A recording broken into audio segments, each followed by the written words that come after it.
Hola, ¿qué tal? Un gusto acompañarles en Reporte Climático, el espacio del noticiero científico y cultural iberoamericano enfocado en periodismo de soluciones para un mundo en constante cambio. Hoy abordamos un tema de salud pública global directamente impactado por la crisis climática: las enfermedades transmitidas por mosquitos. El aumento de las temperaturas y los cambios en los patrones de lluvia no solo están alterando el comportamiento de estos insectos, sino que también están expandiendo su alcance geográfico a zonas donde antes no sobrevivían. ¿Cómo acelera el cambio climático el ciclo de vida de los mosquitos? ¿Y qué riesgos implica su expansión para enfermedades como el dengue, Zika o chikungunya? Y fundamentalmente, ¿qué estrategias científicas y ciudadanas se están desarrollando para enfrentar esta amenaza creciente y cada vez más resistente? Para analizar esta problemática, conversamos con la doctora Adriana Troyo, profesora catedrática en entomología médica de la Facultad de Microbiología de la Universidad de Costa Rica. Ella es una experta en la compleja interacción entre los mosquitos, las enfermedades que transmiten y el medio ambiente. Les invito a esta charla después de nuestro recorrido por la actualidad climática global.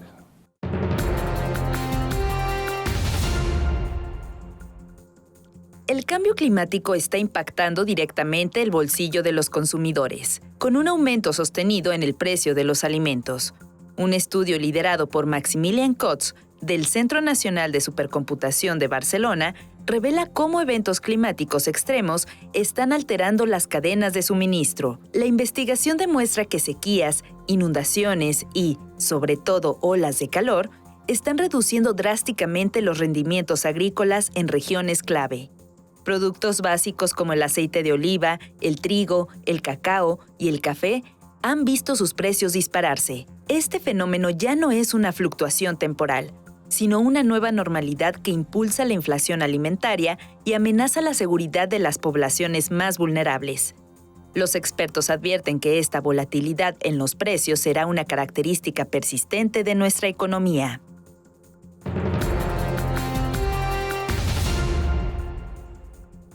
La ventana de oportunidad para evitar los peores impactos del cambio climático se está cerrando a una velocidad alarmante. Un nuevo estudio publicado en Nature Climate Change advierte que al ritmo actual de emisiones, al mundo solo le quedan 3 años para agotar el presupuesto de carbono, que nos mantendría por debajo del límite crítico de 1.5 grados Celsius. Los científicos señalan que, si bien la tecnología para la transición energética existe, su implementación es peligrosamente lenta y la inversión en combustibles fósiles continúa. El informe del Panel Intergubernamental sobre Cambio Climático subraya que las emisiones deben alcanzar su pico antes de 2025 para tener alguna posibilidad de cumplir el objetivo. Este análisis es un llamado urgente a la acción política y social inmediata para acelerar la transición y evitar consecuencias climáticas irreversibles.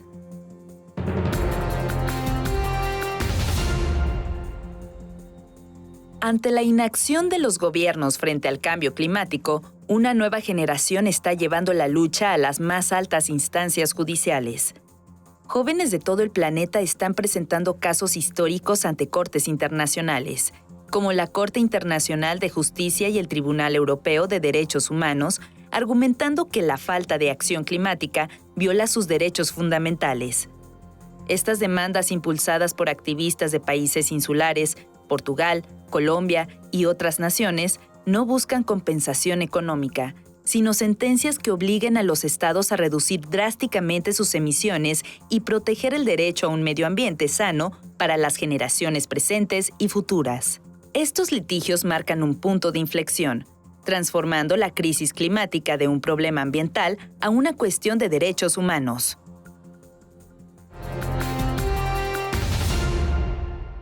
Los mosquitos son los animales más mortíferos del mundo, responsables de cientos de miles de muertes cada año a través de enfermedades como la malaria, el dengue, la fiebre amarilla y el Zika. Especies como el Aedes aegypti se han adaptado extraordinariamente bien a los entornos urbanos, utilizando pequeños recipientes de agua para reproducirse. El cambio climático con temperaturas más cálidas y eventos de lluvia más intensos y erráticos está creando las condiciones ideales para su proliferación y expansión a nuevas latitudes y altitudes, convirtiendo el control de estos vectores en un desafío de salud pública cada vez más complejo y urgente a nivel global. El aumento de las temperaturas globales tiene efectos directos en el comportamiento de muchas especies, incluyendo una de las más preocupantes para la salud pública, los mosquitos. Nuestra invitada, la doctora Adriana Troyo, nos explica cómo el calentamiento acelera su ciclo de vida, pero también cómo temperaturas extremas pueden tener el efecto contrario. Sí, lo que estamos viendo puede ser un efecto directo del cambio de temperatura cuando tenemos mosquitos que se ven directamente afectados. Los mosquitos no regulan su temperatura como nosotros. Entonces, cualquier cambio va a hacer que ellos se comporten un poco distinto. Por ejemplo, si aumenta la temperatura, pensando en calentamiento global o en general un lugar más cálido, normalmente hace que su ciclo de vida, sus actividades sean más rápidas. Entonces, es posible que tengamos más mosquitos más rápido y por eso las densidades del mosquito pueden aumentar. Sin embargo, en algunos casos, cuando ya tenemos temperaturas muy altas, un aumento todavía mayor hace que más bien el mosquito pueda morir más fácilmente porque ya llega a una temperatura que es demasiado caliente. Entonces ahí más bien afecta al mosquito negativamente. Entonces el cambio puede ser de ambas formas dependiendo de dónde estemos. La importancia de estudiar los mosquitos radica en su capacidad para transmitir enfermedades.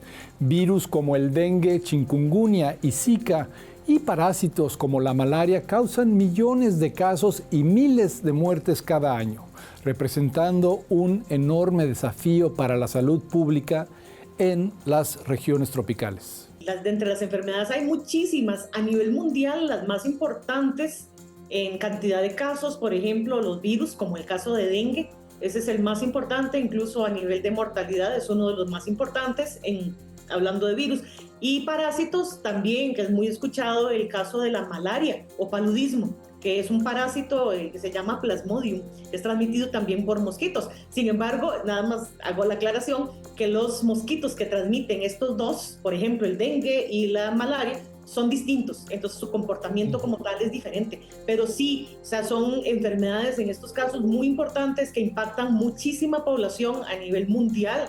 Y en estos casos, en trópicos, en subtrópicos también, o sea, son miles, o sea, millones de casos y en muchos miles de muertes incluso que se dan por esos a nivel mundial. Y en América Latina, por ejemplo, son muy, muy importantes. ¿Qué me dices de la chikungunya, por ejemplo? Chikungunya, Zika son otros dos de esos virus que transmite el mismo mosquito que transmite el dengue. También, o sea, dependiendo del país o la región en la que estemos, puede tener un mayor o menor impacto en ambos. Por ejemplo, donde yo estoy en Costa Rica, chikungunya y Zika no son tan importantes. Sin embargo, en otros países de América Latina, más bien se están viendo muchísimos casos más de chikungunya o en algunos otros momentos de Zika. Uno de los efectos más preocupantes del cambio climático es la posible expansión de vectores y enfermedades a zonas donde antes no existían. El aumento de la temperatura podría permitir que mosquitos como el Aedes aegypti colonicen altitudes y latitudes más frías. En algunos momentos, en algunos casos, lo que pasa en el caso de estos, por ejemplo, dengue, Zika, chikungunya, eran virus que no teníamos históricamente en nuestro continente, incluso el dengue, porque el Aedes aegypti, que es el que transmite estos, no es autóctono de las Américas.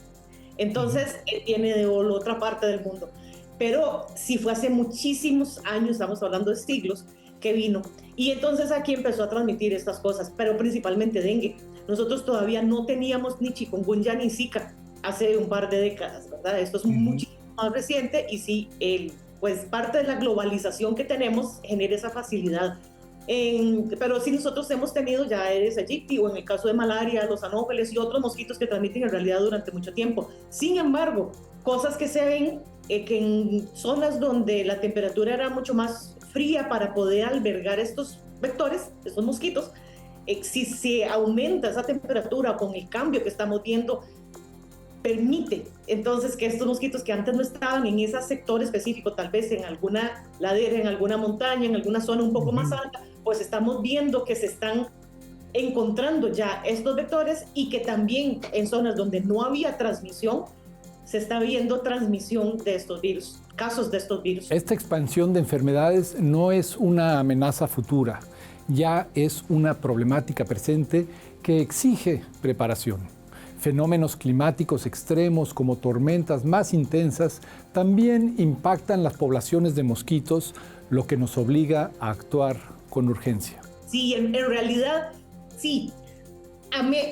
Aunque siempre tenemos años, muchos años de tener estos virus ya y en muchas zonas estamos acostumbrándonos un poco a ellos, son importantes, muy importantes en salud pública. La enfermedad que causan no es nada bonita, muchas veces lleva al hospital y puede ser hasta mortal. En algunos casos, por ejemplo, dengue tiene cierta mortalidad. Entonces son enfermedades que hay que cuidar y nosotros necesitamos prepararnos para los problemas que estamos viendo a nivel climático, este aumento que se viene viendo paulatinamente en la temperatura, que además genera otros cambios a nivel del clima, o sea, aumenta o hace diferentes los patrones de lluvias, puede generar tormentas más intensas, más cantidad de huracanes, todo este tipo de fenómenos, o sea, van a impactar a los mosquitos, a los vectores de las enfermedades, y tenemos que irnos preparando. Definitivamente yo diría que sí, que ya, si no lo hemos estado haciendo ya nos estamos tarde para poder prepararnos, porque nosotros no vamos a poder controlar ese clima de una manera fácil. Si no podemos controlar el clima a corto plazo, la clave está en la preparación. Esto implica identificar las zonas de mayor riesgo, vigilar un posible aumento de casos y fortalecer los sistemas de salud pública para evitar que los brotes se conviertan en grandes epidemias. En cuestión de poco tiempo, en realidad, si tenemos un aumento de temperaturas que están dándose, vamos a ver que esa tendencia va a continuar. Y nosotros lo que podemos hacer es prepararnos para que ese efecto no nos impacte tanto a nivel de las enfermedades. ¿Cómo nos preparamos? Tratar de ubicar muy bien dónde están los sitios donde podemos ver un aumento de casos que tal vez no teníamos anteriormente. Poblaciones que antes no estaban afectadas, porque ahí vamos a tener posiblemente transmisión, podemos tener brotes o grandes epidemias, y si no estamos preparados, entonces pues la vamos a pasar muy mal en términos de salud pública. Entonces tenemos que prepararnos, poder tener ubicados a nivel de gobierno, a nivel de instituciones de los países, ubicados las zonas, los lugares de mayor riesgo para estas enfermedades, para un aumento, digamos, tal vez más fuerte, con un aumento de temperatura. Y todo esto, además, es un impacto distinto en cada país y en cada región interna de cada país.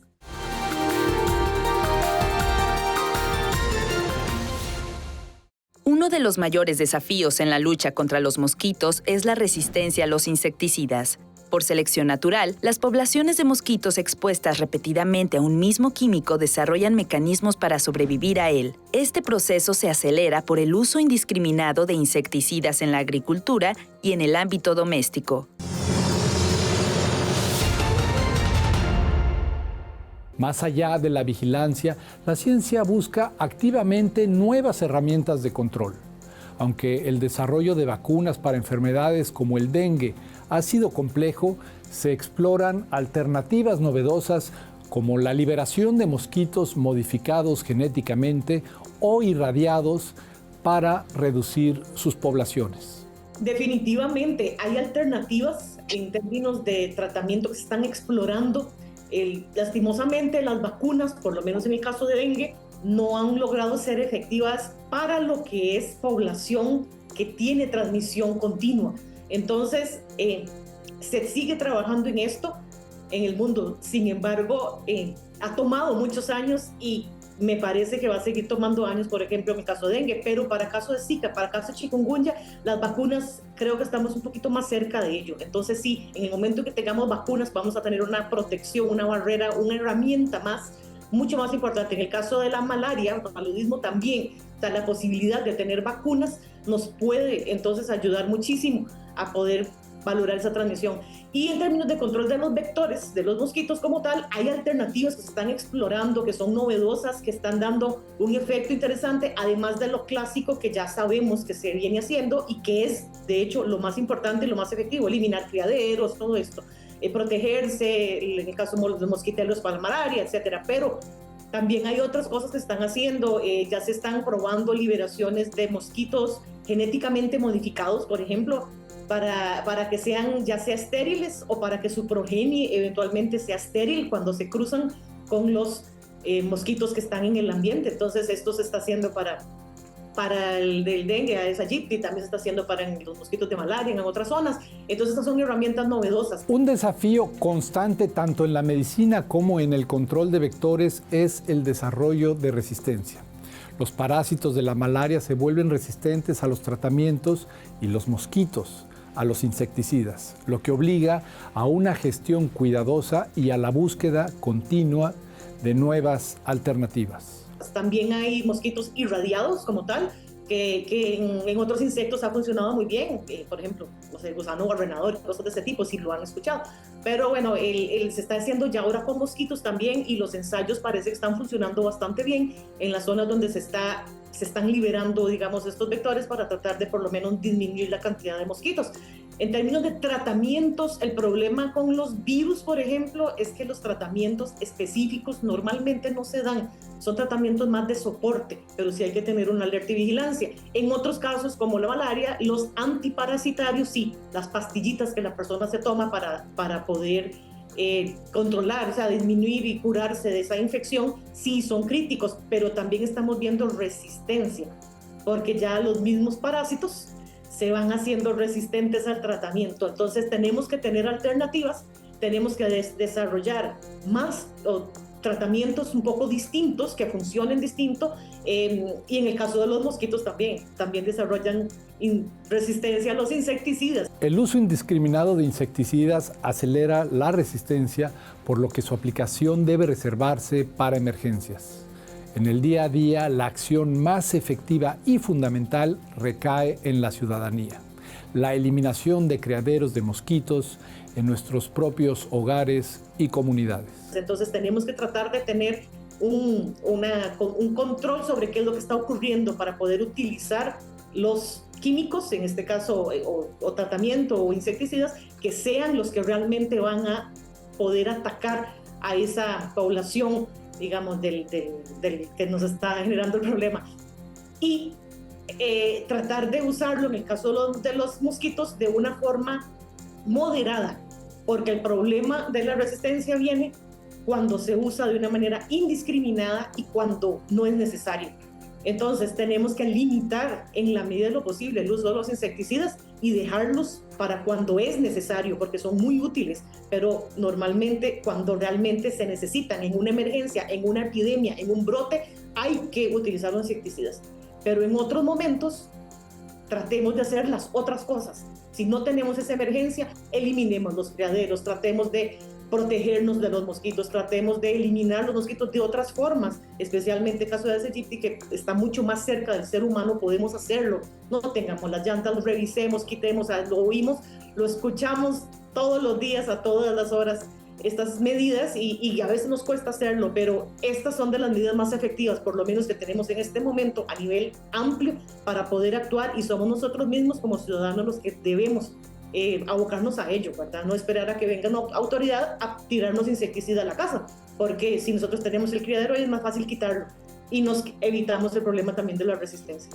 La resistencia a los insecticidas es un problema complejo que va más allá del control de mosquitos para la salud pública, ya que las mismas familias de químicos se usan en la agricultura y en el ámbito doméstico, creando supermosquitos resistentes a múltiples frentes. Y con los mosquitos hay una particularidad, que el desarrollo de nuevas moléculas de insecticidas es un desarrollo muy lento o casi no se da.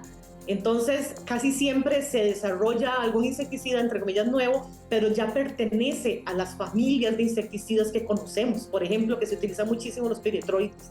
Entonces, ahí hay muchísimos, ¿verdad? Diferentes piretroides.